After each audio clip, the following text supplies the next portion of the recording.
Shalom Bapak Ibu, silakan duduk. Silakan duduk Bapak Ibu semua. Bapak Ibu semua, gak kenal gak sayang ya. Saya mungkin baru pertama kali ketemu dari beberapa dengan Bapak Ibu semua. Terima kasih tim musik pujian dan tim penggembalaan di tempat ini. Saya boleh sharing kebenaran firman Tuhan lagi di siang hari ini. Sebentar ini kali yang kedua, cuman tahun lalu saya gak melayani di siang karena ada satu dan lain hal. Saya bekerja sebagai dosen di Fakultas Kedokteran Negeri yang ada di Bandung. Sudah 20 tahun saya mengajar. Saya sama-sama belajar dengan Dr. Agung. Dan saya melayani anak-anak muda di kampus kami dan juga anak-anak muda di gereja kami. Saat ini saya dikaruniai Tuhan 2 anak, 1 putra 1 putri, 1 lahir di Jepang, 1 lahir di Singapura, puji Tuhan. Saya gak pernah mimpi karena saya besar di panti asuhan. Nanti segmen lain saya boleh cerita. Tapi hari ini saya ingin cerita tentang belajar dari semut yang terambil dari Amsal. Dan kalau kita mau sukses, coba kita lihat dan kita belajar dari semut. Subtema kita belajar tentang menabung dan boros. Tapi lebih dalam dari itu, kadang-kadang kita gak sadari dan kita gak pahami bagian firman Tuhan ini sangat penting buat kita. Amsal 6 ayat 6 sampai 11. Hai pemalas, pergilah kepada semut, perhatikanlah lakunya dan jadilah bijak. Biarpun tidak ada pemimpinnya, pengaturnya atau penguasanya, ia menyediakan rotinya di musim panas dan mengumpulkan makanannya pada waktu panen. Hai pemalas, berapa lama lagi engkau berbaring? Bilakah engkau akan bangun dari tidurmu? Tidur sebentar lagi, mengantuk sebentar lagi, melipat tangan sebentar lagi untuk tinggal berbaring. Maka datanglah kemiskinan kepadamu seperti seorang penyerbu dan kekurangan seperti orang bersenjata. Ada hal penting yang di garis bawah dari 2 bagian yang saya tadi split dari ayat 6 sampai 11, yaitu tentang kata pemalas. Orang malas ini punya reason pasti. Tapi masalahnya komunitas orang malas itu banyak. Bahkan kita sendiri mungkin kita ini lagi malas untuk beberapa hal. Dan kemalasan itu dampaknya banyak Bapak Ibu. Kementerian Kesehatan sampai bikin satu announcement bahwa kita jangan sampai mager atau malas gerak. Dan kita perlu membatasi supaya kita jangan mager begitu ya. Kenapa? Karena dampak terhadap kesehatan fisik maupun kesehatan psikis itu banyak. Banyak sekali. Kalau Bapak Ibu pahami kesehatan fisik kita kalau kita tidak bergerak, kecenderungan untuk kita kena metabolic syndrome itu lebih tinggi. Karena metabolismenya menjadi tidak baik begitu. Cuman duduk, diam, nonton, duduk, diam, nonton. Dan di sisi lain, duduk, diam, nonton, kita pikir kita istirahat. Tapi pikiran kita kadang-kadang bekerja untuk hal-hal lain yang tidak perlu kita pikirkan. Mulai dibukalah TikTok, dibukalah Instagram, dibukalah yang lain. Kalau itu dipakai untuk tujuan yang baik tentu oke-oke saja. Tapi Bapak Ibu, penting buat kita pahami, kenapa ya orang jadi malas gitu. Kenapa orang itu gak mau bergerak, kenapa orang itu tidak mau mengerjakan bagian yang harus dia lakukan. Sebut sekolah, pelayanan, kerjaan begitu ya. Kadang anak-anak sekolah kapan kita libur gitu ya, pengen libur lagi. Kerjaan kita pengen ambil cuti lagi. Kadang-kadang kita masuk kerja juga udah malas, aduh kerjaannya gitu lagi. Kita selalu dihantui dan overlap dengan perasaan malas. Penyebabnya kenapa ya? Yang pertama, bisa jadi itu karena lelah emosional, kita pikir ya apa yang kita kerjakan terlalu rutinitas. Oh gak akan berubah lah, itu mah pasti begitu terus resultnya. Atau kita ngerjain sesuatu dan kita tahu, kita mah takut ini pasti gagal nih. Udahlah gak usah dikerjain lah, udah males, ujungnya udah kelihatan tuh ada di mana. Atau kita pernah ngelakuin itu dan pencapaiannya gak sesuai ekspektasi. Sehingga pada saat kita mengulang, kita udahlah itu udah pasti hasilnya ujungnya di sana gitu. Tapi buat kita yang lagi malas hari ini nih ya, saya punya satu hal yang mau bilang. Jangan berhenti ya. Karena orang malas itu cenderung stop, berhenti. Jangan berhenti, terus berproses ya di dalam Tuhan. Kenapa saya bilang demikian? Ulangan 31 ayat 8. Sebab Tuhan, dia sendiri akan berjalan di depanmu. Dia sendiri akan menyertai engkau. Dia tidak akan membiarkan engkau dan dia tidak akan meninggalkan engkau. Janganlah takut dan janganlah patah hati.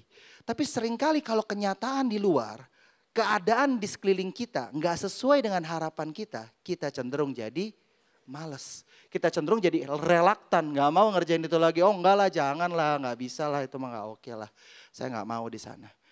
Saya cuma mau bilang ya Bapak Ibu, semua orang itu punya destiny yang sama buat sukses. Tapi cuma orang yang malas yang gak bisa sukses. Makanya di firman Tuhan dibilang 2 kali di Amsal 6 tadi, jangan jadi pemalas. Hai pemalas 2 kali dibilang. Nah kalau Bapak Ibu lihat, boleh slide berikutnya. Orang yang malas itu gak akan bisa sukses. Gak bisa. Gak masalah Bapak Ibu mulai dari mana, gak masalah. Keadaan hari ini mulai dari mana gak masalah. Tapi kalau malas gak akan bisa sukses. Orang yang latar pendidikan rendah bisa sukses. Orang yang keterbatas ekonomi nyari bisa jalan, bisa sukses. Orang yang gak punya teman tapi dia mau berjuang, dia bahkan punya koneksi, dia bisa sukses. Dia bisa jalan. Dia punya kapasitas untuk berkembang karena dia bergerak. Di dalam pertolongan Tuhan nemuin jawaban. Tapi seringkali keadaan di luar gak sesuai ekspektasi, kita gak mau gerak, kita diem. Jadi kita malas gak ngelakuin sesuatu, gak bisa. Itu tiba-tiba ujuk-ujuk berubah. Perlu kita aminkan, perlu kita imani, dan perlu kita lakukan. Amin. Dalam konteks ini, latar belakang ekonomi kita kadang-kadang membuat kita malas. Kita gak mau melihat visi yang jauh ke depan karena kita pikir itu udah sangat gak mungkin. Kadang-kadang latar pendidikan kita memborder kita bilang, oh gak mungkin begitu. Tetapi apa yang gak pernah dilihat mata, gak didengar telinga dan timbul dalam hati itu Tuhan sediakan buat anak-anak Tuhan yang percaya kepada Tuhan. Dan itu ya dan amin. Dan sampai hari ini Tuhan masih kerjain. Buat kita yang lagi malas atau kita menjadi bagian orang malas, ada berita bahagia nih. Ada berita bahagia. Apa berita bahagia ya? Coba kita lihat nih. Bill Gates, tahu Bill Gates ya? Tahu ya, orang Ciamis, bohong, bukan. Tahu Bill Gates ya? Bill Gates bilang gini, saya memilih orang yang malas untuk melakukan pekerjaan yang susah. Karena orang yang malas akan mencari jalan yang mudah untuk menyelesaikannya. Bayangkan, orang malas itu punya potensi mikir nguliknya luar biasa. Setuju? Iya dong, orang malas itu jago cari celah, benar? Iya. Terus orang malas itu jago bikin plot twist, bikin alasan tuh jago banget.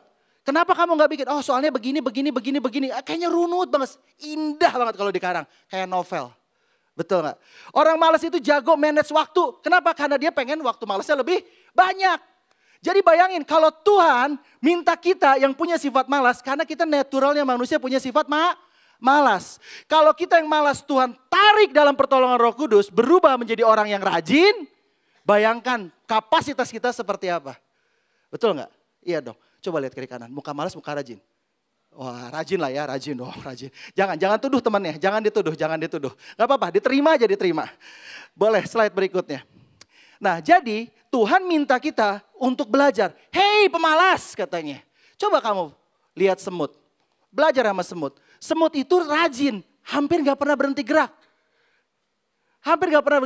Ikan kalau berhenti gerak, mati dia ke bawah arus. Ikan yang gak bergerak, ikan mati, ikan asin. Betul nggak? Iya dong, ikan mati, ikan asin kan. Kalau dia berhenti gerak, semut yang gak gerak, mati dia pasti. Semut tuh pasti gerak terus. Makanya kita hidup harus gerak. Kalau kita gak gerak, mati kita badan ini. Jadi muncul macam-macam. Muncul pikiran, beban, muncul sakit penyakit, muncul yang lain. Sebenarnya kan kalau mau sehat, sarannya dokter sama. Olahraga, jaga makan gitu kan ya. Harus happy, hati yang gembira adalah obat. Gimana bisa gembira hatinya? Ditinggali TikTok kayak gitu kan. Susah gitu, yang dibandingin hidupnya orang terus. Lihat, hitung berkatmu satu-satu. Ingat semua dari Tuhanmu. Jangan komentarin hidup orang. Dengar Tuhan, lihat hidupmu. Jadi semut yang betul-betul fokus sama tujuannya. Dia rajin, dia gerak terus. Dia determinasinya tinggi. Ada blok. Dia gak nyerah, ada temut ngelihat di video gitu ya. Lagi jalan, saya dulu kecil suka main di depan rumah tuh banyak pohon, aja semut lewat-lewat gitu ya. Kalau di blok gitu, pernah ngelihat semut bingung di blok. Bengong gitu 3 menit gitu. Gak ada, langsung dia puter kan, cari. Puter ke pinggir, naik ke atas, turun ke bawah. Semut yang bengong, semut apa? Semut aneh, agak lain. Agak lain, semut mah gak pernah begitu. Makanya lihat semut. Semut itu kalau seandainya dia gerak ya, dia selalu berusaha punya determinasi nyelesain sampai target tujuan akhir. Kalau dia berjalan, dia akan ketemu temannya, dia akan ngobrol sama temannya, akan saling bersentuhan. Itu cara dia. Dan perhatiin, walaupun itu gak kelihatan jalannya jauh, dia punya visi yang bisa lihat jauh ke depan dan dia akan lewati itu sampai dia balik masuk ke dalam sarangnya, di mana ada ratu lebah. Kita adalah anak-anaknya Tuhan. Harusnya visi hidup kita kan nempel sama Tuhan dong, bener gak? Kalau ada blok-blok di depan kita, ada kesulitan-kesulitan, lihatnya ke Tuhan. Ada blok, jangan berhenti, jangan terus jadi mager, terus bengong. Itu agak lain, betul. Jadi jangan jadi agak lain. Sehingga kita bisa tahu di dalam Tuhan segala perkara sanggup kita tanggung di dalam Dia yang memberikan kekuatan. Seperti semut sanggup tanggung beban di atas badan dia. Puluhan bahkan ratusan kali lebih berat. Dan dia bisa bikin strategi yang baik karena dia tahu tujuannya. Gak menyerah dengan tantangannya. Dia terus jalan sampai dia selesaikan. Makanya jadi semut. Nah kita dibilang oleh firman Tuhan jangan jadi pemalas. Kita harus jadi orang yang rajin. Kayak semut. Kalau kita jadi rajin, pasti orang rajin itu dengan tujuan. Boleh slide. Kerajinan yang dilakukan orang, karena orang itu pengen punya kehidupan yang baik dan sukses, diberkati. Betul nggak? Apapun itu. Kamu sekolah yang rajin ya biar kerjaan kamu bagus, nanti gajinya gede kan gitu. Kamu bisnis yang rajin ya biar omsetnya gede. Kamu pelayanan yang rajin ya biar kamu diberkati jadi berkat. Semua pengen dengan tujuan sukses dalam kacamatanya masing-masing. Tapi pertanyaannya kadang-kadang sukses kita tuh terbelenggu dengan perspektif pemikiran suksesnya kita. Kita kadang-kadang lupa suksesnya kita itu bukan dengan pemikiran kita tapi dari Tuhan. Berita bahagia buat hari ini, buat kita yang sedang malas, setengah malas, pernah jadi orang malas. Saya mau bilang Tuhan punya planning buat kita semua adalah indah. Semua orang diciptakan Tuhan untuk sukses dan berhasil. Jadi ini adalah muka-muka orang berhasil. Amin. Amin dong. Bu ini baik. Amin yang kenceng. Amin. Ya amin. Bagus. Karena kita ditakdirkan jadi orang yang berhasil. Kalau itu aja kita gak percaya agak susah saya nerusinnya. Kita ditakdirkan Tuhan jadi orang yang berhasil. Kejadian 1 ayat 28. Allah memberkati mereka lalu Allah berfirman kepada mereka. Beranak cuculah dan bertambah banyak. Penuhilah bumi dan taklukkanlah itu, berkuasalah atas ikan-ikan di laut dan burung-burung di udara dan atas segala binatang yang merayap di bumi. Tuhan ciptain kita bukan buat iseng, nggak lagi mager, nggak. Jadi jangan mager karena kita gambar dan rupa Allah. Tuhan aja kerja terus kok, kerja di dalam kehidupan kita. Tapi kadang-kadang kita nggak percaya Tuhan kerja buat kita. Kadang-kadang kita menyerah sama keadaan yang sebenarnya. Itu dipakai Tuhan untuk membentuk hidup kita. Jangan mager, jangan jadi males, jangan jadi salah perspektif. Karena setiap kita ditakdirkan Tuhan dengan satu tujuan dan rencana yang mulia. Yeremia 29 ayat 11, sebab aku ini mengetahui rancangan-rancangan apa yang ada padaku mengenai kamu, demikianlah firman Tuhan, yaitu rancangan damai sejahtera dan bukan rancangan kecelakaan untuk memberikan kepadamu hari depan yang penuh harapan. Sehingga setiap orang punya destiny dengan tujuan berkuasa, mengelola, sukses dalam hidupnya. Tapi pertanyaannya, kadang-kadang ada orang rajin tapi gak sukses. Kalau orang malas udah pasti gak sukses. Tapi ada orang malas sukses, ada gak? Ada gak? Dikasih bapaknya. Dikasih bapaknya. Mungkin ya, tapi kan gak semua kita begitu. Ya Bapak Ibu ya, gak semua kita begitu. Sehingga kenapa ya orang rajin bisa gak sukses? Karena sukses itu datangnya bukan dari rajinnya saja. Tapi dari Tuhan. Rajin itu bagian dari proses. Makanya ada kalimat ora et labora. Berdoa dan bekerja. Gak bisa cuma berdoa doang gak kerja-kerja. Gak bisa. Gak akan McDonald tuh datang mau pesen McDonald aja kudu nelfon dulu. Atau kudu keluar. Gak bisa. Kita itu didorong Tuhan untuk menjadi pribadi yang dewasa. Sehingga kalau kita kembali ke Amsal tadi dan kita renungkan, kenapa ya ada orang rajin gak sukses? Karena dia gak bijak. Karena dia nggak bijak mungkin ya. Coba kita baca Amsal 6 ayat 6 sampai 11. Hai pemalas, pergilah kepada semut, perhatikan lakunya dan jadilah bijak. Biarpun tidak ada pemimpinnya, pengaturnya atau penguasanya, ia menyediakan rotinya di musim panas dan mengumpulkan makanannya pada waktu panen. Hai pemalas, berapa lama lagi engkau berbaring? Bilakah engkau akan bangun dari tidurmu? Tidur sebentar lagi, mengantuk sebentar lagi, melipat tangan sebentar lagi untuk tinggal berbaring. Maka datanglah kemiskinan kepadamu seperti seorang penyerbu dan kekurangan seperti orang bersenjata.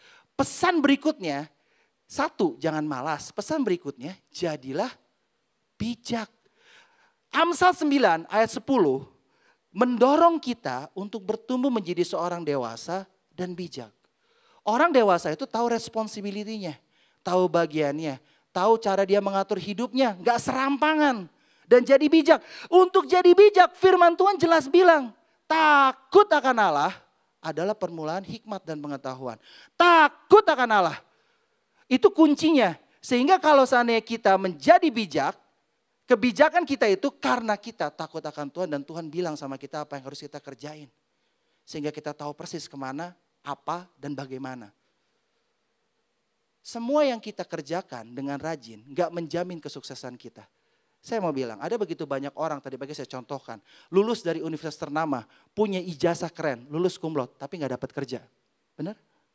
Banyak begitu orang, banyak bikin bisnis, tapi kenapa cuma beberapa bisnis yang jalan? Karena mungkin dia gak nanya sama Tuhan.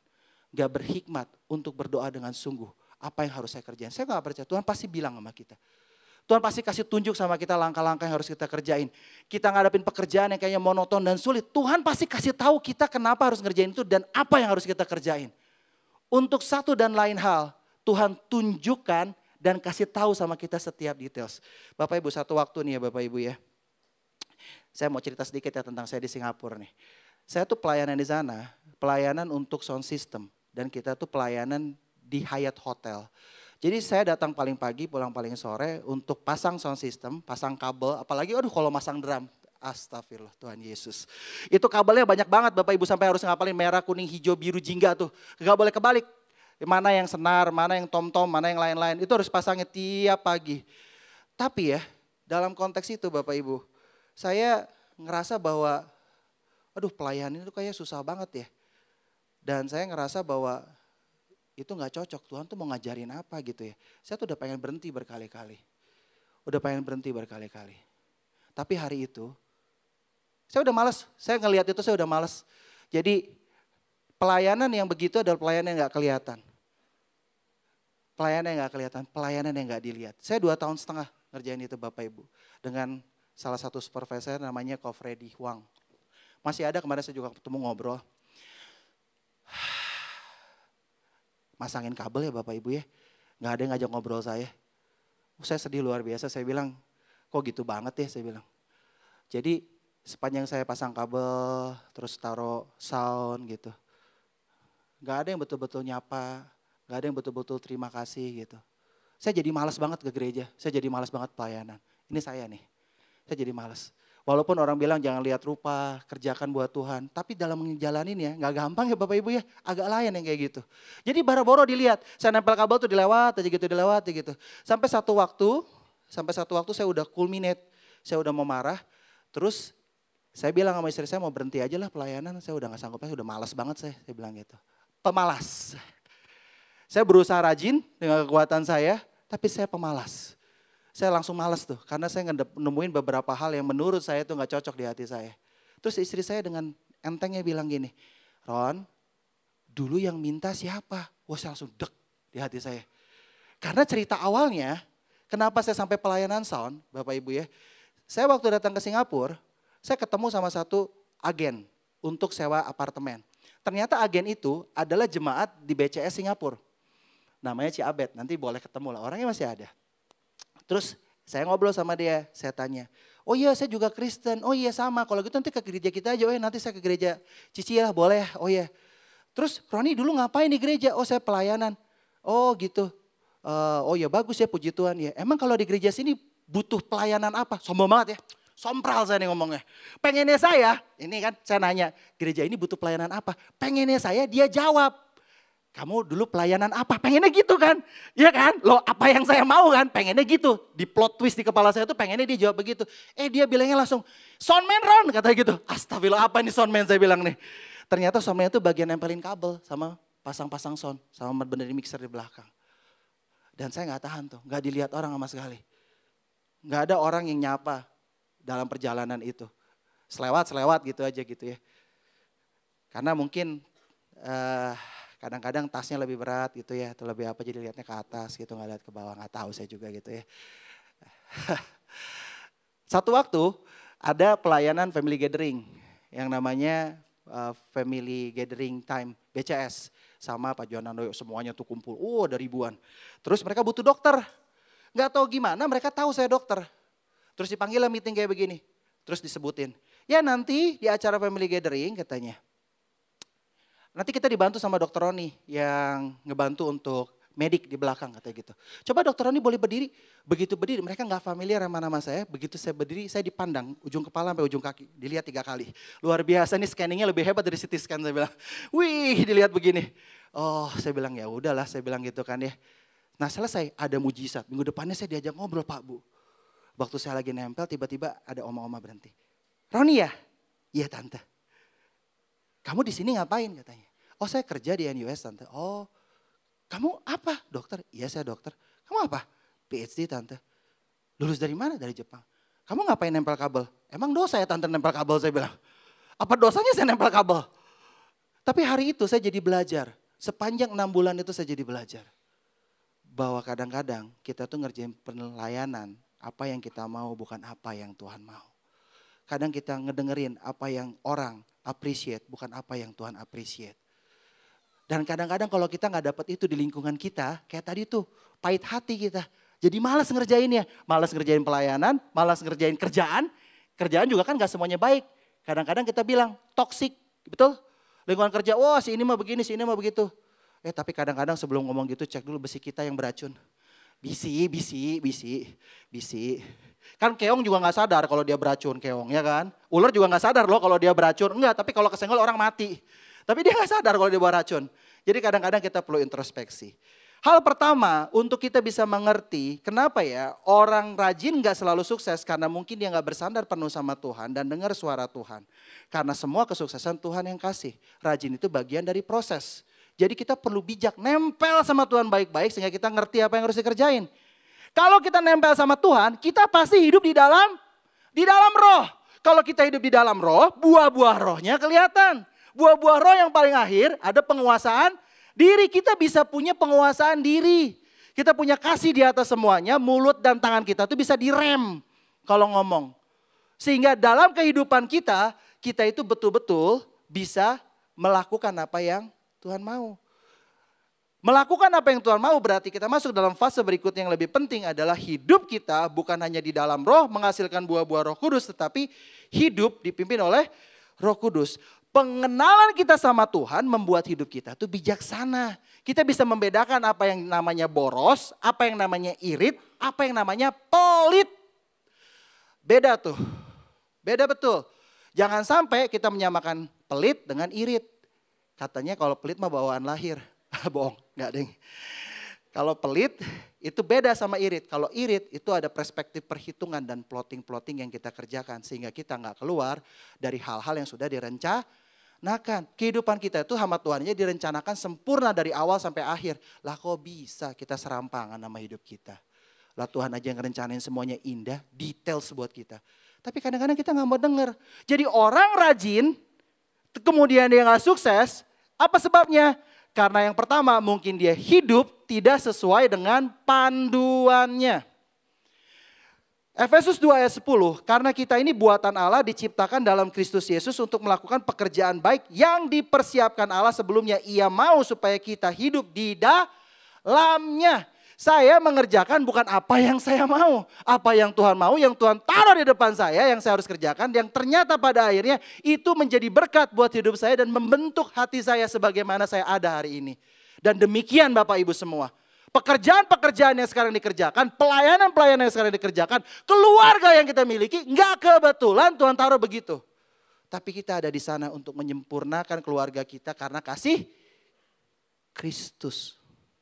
Bukan karena kekuatan kita. Pekerjaan-pekerjaan dan situasi-situasi yang ada nggak kebetulan muncul di hidup kita. Tapi kadang-kadang kita itu pakai dan ngerjain hidup kita tidak sesuai dengan panduan. Panduan ke hidup kita apa?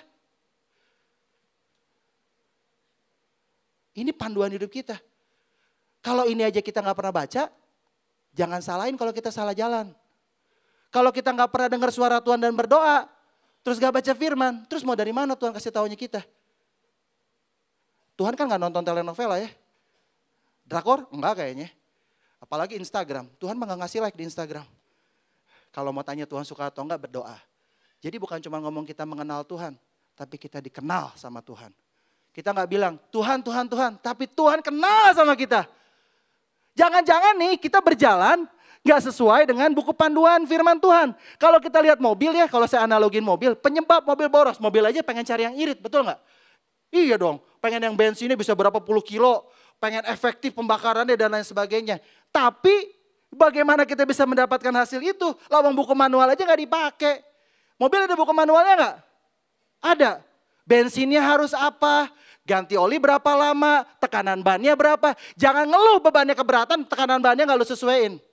Jangan ngeluh itu nggak bisa jalan jauh, ngelitik mesinnya, pakai jenis bensinnya salah. Harusnya Pertadex, irit dikit lah, biosolar. Ya udah tahu beli mobil Fortuner Pak, udah Fortuner gitu Pak. Kalau udah Fortuner mah jangan itulah beli biosolar. Ya jangan heran kalau saringannya ganti terus. Yang salah kita nggak sesuai panduan. Saya nggak tahu seberapa kita hidup hari ini sesuai dengan panduannya Tuhan. Tapi kalau kita nggak sesuai dengan panduan Tuhan, hidup kita nggak efektif. Boros itu bukan sekedar hanya bisa lama cara uang. Boros itu boros waktu kita, boros planning kita, boros effort kita. Inefficient in many ways. Bukan sekedar hanya bicara masalah finansial. Tapi kalau kita bisa kontrol semuanya itu termasuk finansial pasti beres. Baca manual booknya. Kadang-kadang kita nggak belajar. Satu waktu ya Bapak Ibu, saya bikin satu game sama teman-teman pelayanan saya di GBI Pasir Koja di Link. Saya bagi dalam kelompok-kelompok pengerja supaya mereka belajar untuk komunikasi dan belajar untuk menyelesaikan satu tugas. Saya kasih nanoblock, yang kecil-kecil tahu ya, nanoblock mainan anak tuh. Saya kasih nanoblock dan saya kasih tugas untuk bikin itu nanoblock sesuai dengan gambarnya selama 5 menit. Wah itu ribut sekali tuh, luar biasa. Anak saya dan beberapa anak kecil ngobrol. Aku juga pengen main, jangan curang katanya. Aku minta satu katanya. Udahlah saya kasih, saya pikir ya udahlah ikutan aja gitu ya. Ternyata yang menang ini anak 9 tahun ini. Kelompok anak-anak kecil ini menang. Jadi betul. Terus saya panggil, sini saya bilang, saya mau tanya. Apa sih rahasia sampai kamu bisa jadi ini barangnya dalam waktu 5 menit? Terus dia bilang, gampang kok. Yang ngomong satu orang katanya. Yang ngomong satu orang. Jadi gampang, kalau kita pengen berhasil hidupnya biar yang ngomong Tuhan, satu orang, biar Tuhan yang ngomong. Yang kedua, ada buku manualnya kok, ikutin aja katanya. Ikutin aja, tapi yang kelompok orang-orang dewasa ngeributin manualnya dibaca dari mana, luar biasa ya. Gak beres 5 menit, ini dari sini, enggak dibalik ke sini, enggak ini di sini, tuh lihat anakku juga pakai begini. Aduh Tuhan 5 menit gak beres, jadinya bukan burung hantu, burung abstrak. Udah gak jelas, padahal itu semua harus jadi burung hantu. Maksud saya ini perkara sederhana, tapi seringkali ini kejadian di hidup kita. Seberapa kita menjalani hidup kita nggak sesuai dengan panduannya, akhirnya kita menjalani kehidupan kita yang boros dalam beberapa perspektif. Terus kita bilang, Tuhan di mana? Tuhan mah nggak kemana-mana sembarangan. Kita di mana? Tuhan udah bilang, panduannya di firman Tuhan. Tuhan mau bicara sama kita, kita terlalu sibuk, banyak kegiatan. Yang kayaknya benar, yang kayaknya hebat, yang kayaknya rohani. Tuhan gak bisa bilang kalau kita lagi sibuk, kita perlu jadi Maria, duduk diam. Bapak Ibu kalau naik mobil ya, lagi mau naik mobil atau naik bus, tahu bus ya? Aduh, ya udah naik mobil aja, naik mobil. Soalnya tatapannya begitu tajam saya ngomong bus. Ya udah, naik mobil. Kalau naik mobil lagi cepet gitu ya, kan kita nggak bisa lihat ya, di kiri ada apa. Betul? Kalau kita pengen lihat jelas, di kiri kanan kita ada apa yang kita lakuin? Turunin speednya, betul? Pengen lebih jelas lagi, apa yang kita lakuin? Berhenti, lihat. Ada gak kita kadang-kadang berhenti buat Tuhan, dengar suara Tuhan baik-baik. Berhenti dengar suara Tuhan supaya kita ngerti manual book yang kita pakai itu gak salah arah. Jangan-jangan kita reverted nih. Tapi Tuhan gak pernah gagal. Ada dimanapun kita hari ini, rencana Tuhan pasti jadi. Itu ya dan amin. Dengar baik-baik. Berjalan di dalam panduannya Tuhan sehingga kita gak keluar ke kiri ke kanan. Kalau kita dengar panduannya Tuhan, kita ngerti nih mana keinginan, mana kebutuhan. Kita ngerti untuk mendahulukan yang baik bukan yang buruk. Jangan sampai keinginan kita lebih besar dari kebutuhan. Kita gak bisa bedain nih antara needs, want sama desire. Kita punya mimpi gede banget tanpa kita ngelihat borderline-nya ada di mana. Dan kita gak dengar baik-baik Tuhan lagi suruh ke sana atau enggak. Kalau Tuhan yang suruh, pergi. Kalau Tuhan yang bilang, kerjain. Karena Tuhan yang minta, Tuhan yang setia. Tuhan yang mencukupkan. Tapi kalau Tuhan gak bilang, jangan kerjain. Tuhan bilang gak? Kadang-kadang kita campurin tuh antara desire sama needs. Buka bisnis banyak. Oh, ini makanya bagus, saya mau buka di sini, buka di sana, buka di situ, buka di situ. Bukannya jadi betul, jadi nggak betul. Ini mas saya perlu nih. Perlu itu menurut perspektifnya beneran perlu atau enggak. Yang perlu itu kita bisa define. Duduk baik-baik berdoa yang mana yang perlu. Mana yang keinginan kita. Jangan sampai kita bukannya menabung dan mempersiapkan semuanya dengan baik. Tapi kita terjebak menghambur-hamburkan dengan cara yang tidak betul. Terjebaklah kita kepada pinjol, judol, odol dan dodol gitu. Semua nempel dol semuanya. Pusing kita hidupnya nanti. Kalau kita ada dalam perkenanan Tuhan, Tuhan bicara sama kita, kok saya yakin betul kita bisa kontrol diri. Buah roh itu ujungnya penguasaan diri, kuasai diri. Kuasai diri. Hidup dipimpin oleh, kalau kita kuasai diri, kita mau taat tuh dengar suara Tuhan. Tapi ada banyak orang bilang kenal sama Tuhan, tapi hidupnya gak ada penguasaan diri dan tidak dipimpin oleh roh. Contoh berikut yang sederhana, ada satu anak pengen sekolah gitu ya, ke luar negeri, ke sekolah yang bagus. Masuk ke sekolah terkenal, sebut aja Harvard lah misalnya. Saya tanya sama dia, kamu masuk Harvard, oh bagus, keren, gituan saya bilang. TOEFL kamu berapa? 300 Pak. Waduh, saya bilang luar biasa ya. Gimana caranya pengen sampai ke sana, kitanya gak nyiapin diri tuh di situ. Dan itu kan perlu ada persiapan-persiapan dengan hikmat antara keinginan kita sama kebutuhan kita dan juga sama persiapannya. Kalau butuhnya sekolah kan gak harus di sana. Bukan sekolah di mana yang menentukan seorang berhasil atau enggak. Bagaimana kita meresponi apa yang kita pelajari di sekolah. Bukan gerejanya di mana, tetapi yang jadi utama. Responi gak firman Tuhannya. Kita bisa pergi ke banyak gereja. Kita bisa pergi dari suatu tempat ke tempat lain. Tapi hidup kita gak berubah. Karena kita gak mau dengar firman Tuhan. Gak bilang amin di mulut, amin di hati. Dilakukan. Terlalu banyak orang aminnya di mulut. Amin di hati tapi gak dilakuin. Karena iman tanpa perbuatan hakikatnya mati. Gak pakai tapi. Firman Tuhan mah sederhana. Sesederhana itu. Diaminkan, dilakukan. Firman Tuhan selalu menyelesaikan masalah tanpa masalah. Tapi perspektif kita kadang-kadang menelurkan masalah yang lain. Taruh di dalam Tuhan. Tuhan sangat mampu dan sangat bisa nyelesain semuanya. Tapi kadang-kadang kita keluar dari panduannya Tuhan. Kadang-kadang kita dibawa untuk menaruh desire kita lebih tinggi daripada kebutuhan yang harusnya kita pikirin. Amsal 21 ayat 20. Harta yang indah dan minyak ada di kediaman orang bijak tetapi orang bebal memboroskannya. Jangan sampai demikian. Kita perlu tahu fase masa. Di dalam pertolongan Tuhan.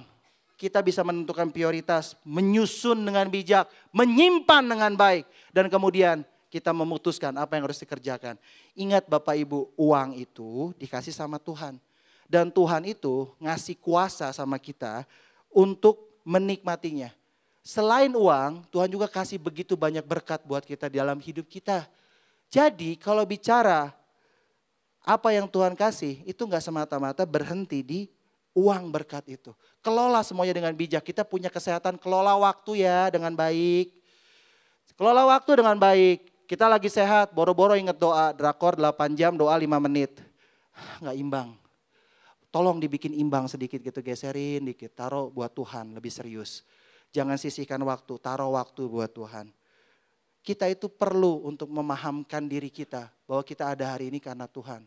Ku ada hari ini karena Tuhan baik dan teramat baik bagiku.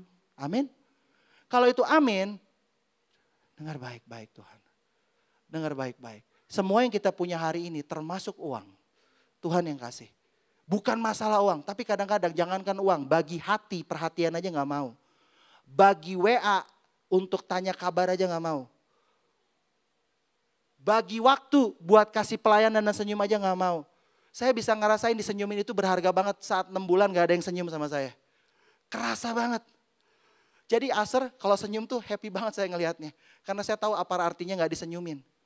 Kata orang kan cinta itu kelihatan sangat berharga kalau udah kehilangan. Oh enggak, jangan ya. Buat orang yang putus cinta kan gitu. Jadi saya mau bilang Bapak Ibu semua, kalau kita pahami ini, kita mengerti bahwa berkat yang Tuhan berikan seutuhnya sama kita, itu bukan cuma cerita masalah uang. Tapi banyak hal. Tapi seringkali uang itu jadi center kalau kita begitu ngomong masalah boros dan pelit. Boros itu bukan masalah uang aja. Betul, salah satunya sikap boros dalam pakai uang. Boros dalam waktu, boros dalam manajemen, boros dalam aplikasi dan pendekatan-pendekatan kita. Dan seringkali uang itu jadi culprit paling atas tuh. Saya cuma mau bilang uang itu bukan tujuan akhir, jangan masuk ke dalam kejebakan ini ya. Karena kalau kita mikir uang itu segala-segalanya, kita bergantung sama kekayaan bukan sama Tuhan. Kita bergantung dengan apa yang kita punya, sekuritas kita dengan berapa jumlah uang di tabungan. Padahal kalau Tuhan panggil itu gak bisa dibawa ke sorga, gak bisa pakai QRIS di sorga, gak bisa. Gak bisa, gak salah kita nabung, planning dengan baik, ajarkan dengan baik, positioningkan dengan baik, apa yang harus dikeluarkan, apa yang harus ditarget. Tapi kadang-kadang kalau kita udah pakai uang, saya kerja mati-matian untuk nanti anak sekolah. Emang Tuhan gak peduli ya dengan anak-anak kita? Emang mau seberapa banyak uang yang dibilang cukup? Ada orang punya duit 3 miliar di tabungan itu masih gak cukup loh Bapak Ibu. Ada orang punya duit 300 juta itu gak cukup. Kalau orang punya duit 3 juta gak cukup mungkin make sense. Tapi ada orang yang punya duit 200 ribu di kantongnya. Dia ngerasa puji Tuhan. Hari ini saya happy. Saya bisa makan. Tapi security kita, coba renungin deh. Kadang-kadang itu bergantung dengan apa yang kita punya di asuransi dan di tabungan kita. Di aset kita. Ada gak kalau itu semua kita berkurang, kita masih mau bilang Tuhan baik. Amin. Jangan kejebak. Itu semua Tuhan yang kasih. Tuhan sanggup jaga, Tuhan sanggup koridorkan itu jadi berkat. Untuk kita bukan cuma punya, tapi menikmati dan berkuasa atas berkat yang Tuhan berikan. Jadi berkat buat orang-orang di sekeliling kita. Kita diberkati itu dengan tujuan untuk jadi berkat, bukan cuma buat sendiri. Enggak. Tuhan pasti punya kepentingan. Salomo sama Daud diberkati begitu rupa. Ada kepentingan Tuhan di sana dalam pembangunan bait Allah. Kita diberkati, ada kepentingan Tuhan untuk kita jadi berkat buat keluarga besar kita. Adik kita, kakak kita, keluarga kita. Pikirin. Karena kita gak hidup buat diri kita sendiri. Kita gak hidup hanya untuk kita sendiri.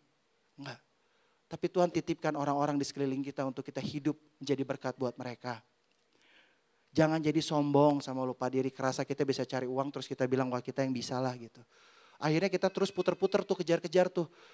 Kangtau demi kangtau, project demi project. Sampai kita tinggalin beberapa hal, mulai tinggalin pelayanan, mulai tinggalin doa, mulai tinggalin hal-hal yang Tuhan percayakan sama kita. Jangan Bapak Ibu, jangan. Stay di tempat Bapak Ibu dipanggil. Stay di mana Bapak Ibu dipercayakan. Jaga keluarga Bapak Ibu. Menangis buat mereka, berdoa buat mereka. Karena kalau udah ada apa-apa, uang gak bisa ngebalikin semuanya. Saya lihat begitu banyak, gak bisa ngebalikin. Mau punya uang berapa juga gak bisa balik. Uang penting, ya, tapi bukan semuanya. Taruh Tuhan di atas semuanya. Amin. Taruh Tuhan di atas semuanya. Sehingga kita ngerti kalau kita diberkati untuk memberkati. Dan kita tidak menjadi khawatir. Karena kalau udah suka sama uang, kejebak tuh terus gak pernah puas. Terus cari. Habis tuh waktu tuh diputar kayaknya. Tahu-tahu udah Senin ke Minggu lagi. Hidup kita tuh kayak monoton. Gak ada tonnya. Kalau kita taruh Tuhan, hidup kita gak akan sama lagi. Karena di dalam Tuhan kita ngerti kenapa kita masuk ke dalam sana. Kita ngerti kenapa kita diutus di situ. Kita ngerti kenapa kita diberkati. Kalau kita diberkati, pasti ada maksud tujuan Tuhan untuk membuat kita jadi berkat buat orang-orang di sekeliling kita. Kita perlu kelola dengan baik. Amsal 13 ayat 11. Semua harta yang kita kumpulkan nih, harta yang cepat diperoleh akan berkurang. Tapi siapa yang mengumpulkan sedikit demi sedikit akan menjadi kaya. Penting nih buat kita menabung. Penting. Kalau kita mengerti tadi, kita akan berusaha untuk bisa memahami bagaimana kita memanage apa yang Tuhan berikan termasuk uang. Bikin tabungan jangka pendek, tabungan jangka panjang, mengatur dari awal. Bukan dari apa yang tersisa, tapi kita mengalokasikan dengan purpose dari awal. Kita ngerti mana buat mama, mana buat dede, mana buat Tuhan. Udah pasti tuh dari awal tuh dipisahin dulu mana buat Tuhan.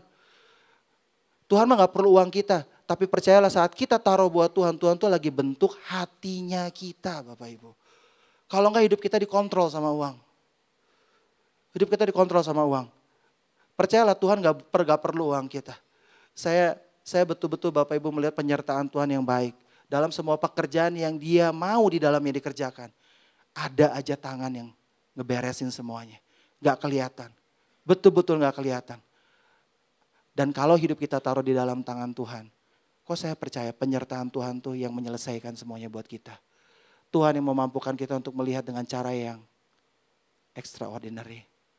Sesuatu yang kita gak pernah pikirin. Apa yang gak pernah dilihat mata, gak didengar telinga. Timbul dalam hati Tuhan berikan buat kita.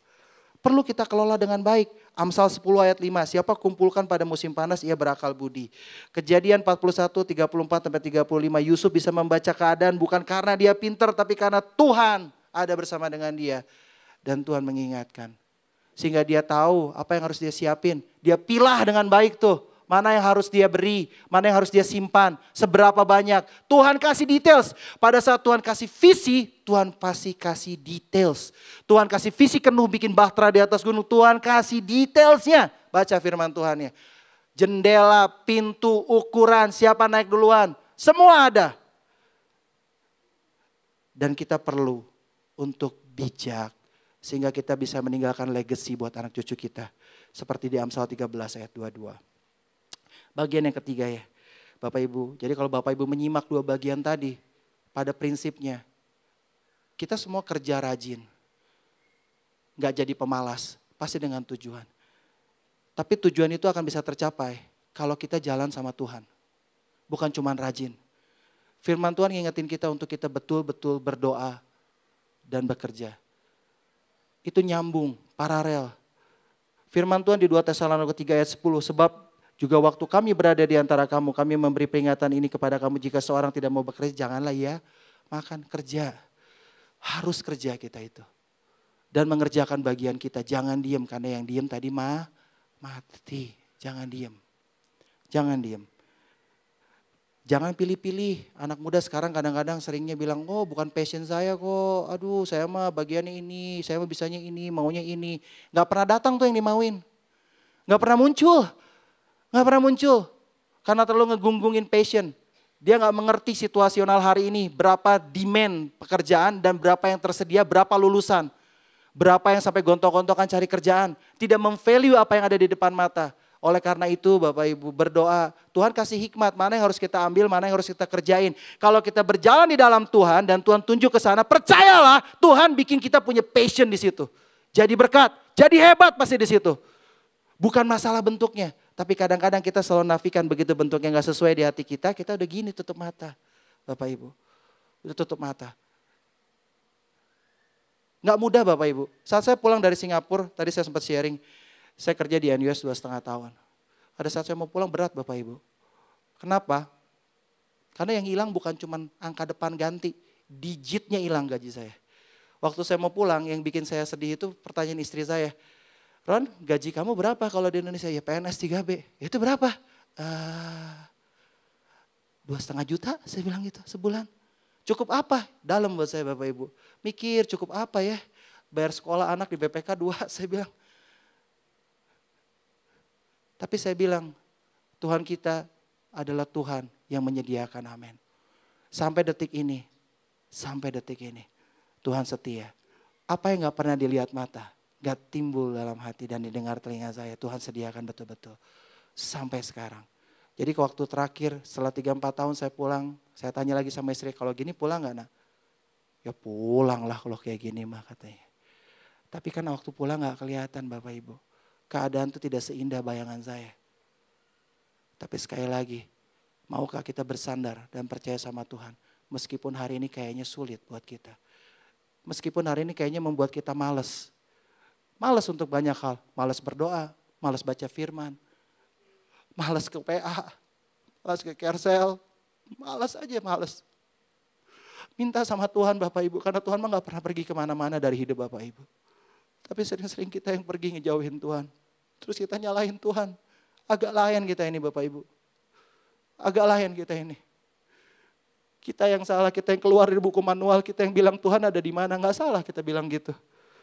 Orang itu selalu pengen jadi sukses, tapi saya mau bilang gak ada sekali lagi. Sukses buat orang malas tuh gak ada. Kita perlu bekerja, perlu belajar. Dan di atasnya ada doa untuk mencapai tujuan tertentu. Dan jangan koridorin di kepala kita sukses itu harus uang. Enggak. Saya mau tutup dengan 2 lesson kesaksian. Yang pertama, ini adalah anak murid tutor saya. Dia seorang muslim. Kita diskusi banyak, ngobrol sepanjang kita di kelas. Dan ini kalau tadi videonya gak bisa diputer ya, masih gak bisa ya? Videonya masih gak bisa. Jadi ini waktu itu dia mau maju ke Putri Jawa Barat sebelum masuk Putri Indonesia, minta didoain. Lagi ambil kain di salah satu toko jemaat kita. Dia bilang gini, saat dia menang jadi Putri Indonesia, ini ada di Detik kalau mau di googling boleh. Dia bilang kekayaan yang dimiliki dalam hidup itu bukan dari apa yang kita miliki. Tapi dari apa yang kita berikan dan dari bagaimana kita menyentuh orang lain. Untuk dia berubah. Kan kita ini anak-anak Tuhan, surat terbukanya Tuhan. Harusnya kita bawa Kristus dalam hidup kita. Dan menceritakan kebaikan Tuhan pada orang yang kita jumpai. Itu kesuksesan kita. Karena kita mengenal dia dan hidup di dalam dia. Berbuah di dalam dia. Dan jadi berkat buah hidup itu tuh manis buat orang-orang di sekitar kita. Enggak yang lain. Saya juga diberkati 3 hari lalu saya baru pulang dari Singapura. Profesor saya namanya Profesor Paul Yen. Dia retired dan dia undang saya. Kita cukup dekat. Bapak Ibu, sesuatu tuh basicnya adalah komunikasi. Ngobrol. Dan dalam banyak hal Tuhan temuin saya sama orang-orang yang luar biasa. Paul Yen ini dia sampai bilang sama saya, I know that you are busy, but if you have time, I will be very honored if you can make a few remarks. Dia bilang, I felt that we are develop very close relationship both scientifically and personally. Ini orang hebat. Orang hebat, dia profesor, lulusan John Hopkins. Dia profesor saya selama 2,5 tahun waktu saya kerja. Tapi yang saya jadi berkat nih Bapak Ibu, sukses menurut dia adalah saat dia bisa mentransfer leaders, create leaders, PI, generate PIs. Dia bilang gini, so what is serendipity in science or in life? It is confluence, dia bilang. Ini slide-nya dia, profesor saya di bawah situ tuh. Terus dia bilang gini, the right opportunity at the right place, at the right time, at the right people, in the right community, under the right circumstances, including the right support, alongside the right resources, dia bilang. Does it come coincidence or providence? Dia bilang, I believe as a man of faith, dia bilang, sebagai anak Tuhan saya percaya, itu providence-nya Tuhan, amin. Kalau Bapak Ibu ada di sini gak kebetulan. Bapak Ibu ada di keluarga Bapak Ibu gak kebetulan. Di tempat pekerjaan yang sekarang menyebalkan gak kebetulan. Di sekolah yang kayaknya membosankan gak kebetulan. Tapi ada maksud Tuhan di sana. It's not coincidence. Providence by God. Itu adalah pernyataan penggenapan rencana Tuhan buat kita. Prosesnya mungkin gak enak. Tapi itu membuat kita escalate naik bukan turun. Yusuf masuki proses-proses yang gak enak. Daniel masuki proses-proses yang gak enak. Tapi kadang-kadang lewati proses circumstances yang gak cocok di mata kita. Kita malas untuk ngerjainnya. Kita gak mau terus berproses. Kita mau berhenti. Jadi saya mau bilang jangan berhenti ya. Jangan berhenti. Karena Tuhan gak pernah berhenti di hidup teman-teman semua dan Bapak Ibu. Tuhan selalu bekerja dengan caranya yang ajaib. Dia sangat senang dan happy dengan 9 orang selama 17 tahun dia berkarir. Yang overlap dengan dia. Dia pajang satu-satu, diajakin ngobrol. Ada yang sekarang di India, ada yang sekarang jadi dokter spesialis di NUH. Ada yang sekarang jadi PI, ada yang pulang ke Indonesia saya. Dan buat saya adalah, gak kebetulan saya ketemu dia anak Tuhan sebagai bos saya. Yang mendasarkan hidupnya dalam faith. Dia bilang, saya tahu Bapak Ibu semua karena ada yang Muslim, ada yang lain. Dia bilang, saya tahu. Kamu bisa bilang coincidence. Tapi buat saya ini providence. Ini di-provide sama Tuhan untuk membuat semuanya jadi indah dan sempurna dalam hidup saya. Pelajaran yang sangat penting buat saya. Seberapa kita menerima ketidaksempurnaan di sekeliling kita sebagai bagian yang menyempurnakan yang dipakai Tuhan buat hidup kita. Seberapa? Seberapa kita lebih banyak komplain daripada kita bersyukur sama Tuhan. Bahwa Tuhan berikan yang baik buat kita. Segala sesuatu ada maksud dan tujuannya Tuhan. Seberapa? Jadi pikir hari ini Bapak Ibu, renungkan. Apa definisi sukses kita? Apa definisi sukses kita? Apakah kalau kita menabung, semuanya bicara uang, punya aset, dan yang lain itu sukses? Ada banyak hal di luar itu. Ada banyak hal yang Tuhan berikan di luar uang dan aset. Itu salah satunya. Tapi sikapi itu dengan betul. Bagaimana kita kelola dengan baik. Bagaimana kita memanage dengan baik. Dalam hidup kita, pekerjaan, termasuk dalam keuangan kita. Karena kita bisa membedakan dengan guidance dari Tuhan. Mana yang kebutuhan kita, mana yang ambisi dan keinginan kita. Kita bisa bedakan. Dan semua kesuksesan kita ada tujuannya. Saya boleh undang tim musik pujian boleh naik ke panggung. Saya ingin menutup dengan beberapa konklusi. Yang pertama Bapak Ibu, hari ini kita cerita dan kita ngobrol. Tuhan menciptakan kita untuk sukses dengan masa depan yang baik. Jangan ya jadi pemalas. Kalau hari ini kita ngerasa malas untuk semua hal, bilang sama Tuhan. Tuhan, saya mungkin capek. Saya mungkin malas Tuhan. Tapi hari ini Roh Kudus kasih saya kekuatan. Karena saya mau jalan sama Tuhan. Lebih lagi. Kalau kita gak happy dengan banyak hal, minta Roh Kudus. Karena cheerful happiness itu gak dibuat-buat tapi lahir dari hati. Roh Kudus yang bisa kasih sama kita. Untuk tetap sukacita di keadaan yang mungkin sulit untuk kita bersukacita. Untuk tetap tertawa dengan teman-teman yang mungkin menyudutkan dan gak baik buat kita. Minta sama Roh Kudus. Kita sebagai manusia perlu mengatur hidup kita sesuai dengan rencana Allah. Kita punya blueprint dari Tuhan. Blueprint kita sukses, berhasil. Dan kita perlu responi dengan benar. Kerjakan bagian tangan kita, apa yang tangan kita temukan, kerjakan itu, jangan jadi pemalas. Kelola dengan bijak apa yang Tuhan percayakan. Mana yang jadi kebutuhan kita, mana yang jadi keinginan kita. Bijak menyikapinya. Simpan untuk masa-masa sulit. Sebagaimana Tuhan kasih hikmat buat kita. Jangan samakan irit dengan pelit. Kadang-kadang kita pakai alasan irit, tapi pelit sama orang. Beri yang bisa diberi. Apa yang tanganmu bisa bantu kasih. Gak bicara uang, bicara waktu. Bicara kesempatan, telepon, WA, email. Sesederhana itu. Kesuksesan itu dimulai dengan mendengar Tuhan. Berproses dan bekerja keras. Orayat labora.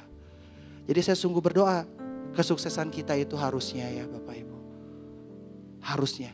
Lebih dari sekedar sikap menabung dan boros. Itu harusnya udah jadi bagian dari darah daging yang nempel. Tapi lebih daripada itu. Kalau kita kenal. Kita dengar suara Tuhan. Kita lakukan firman Tuhan. Kita hidup dalam tuntunan Roh Kudus. Kita bukan cuma diberkati. Tapi ada rencana Tuhan digenapi melalui kehidupan kita. Karena kita jadi berkat buat banyak orang. Amin. Kita bukan cuma diberkati tapi diberi kuasa untuk menikmati berkat-berkat yang Tuhan kasih. Kita bisa mengelolanya dengan baik dan bersuka cita. Puji Tuhan.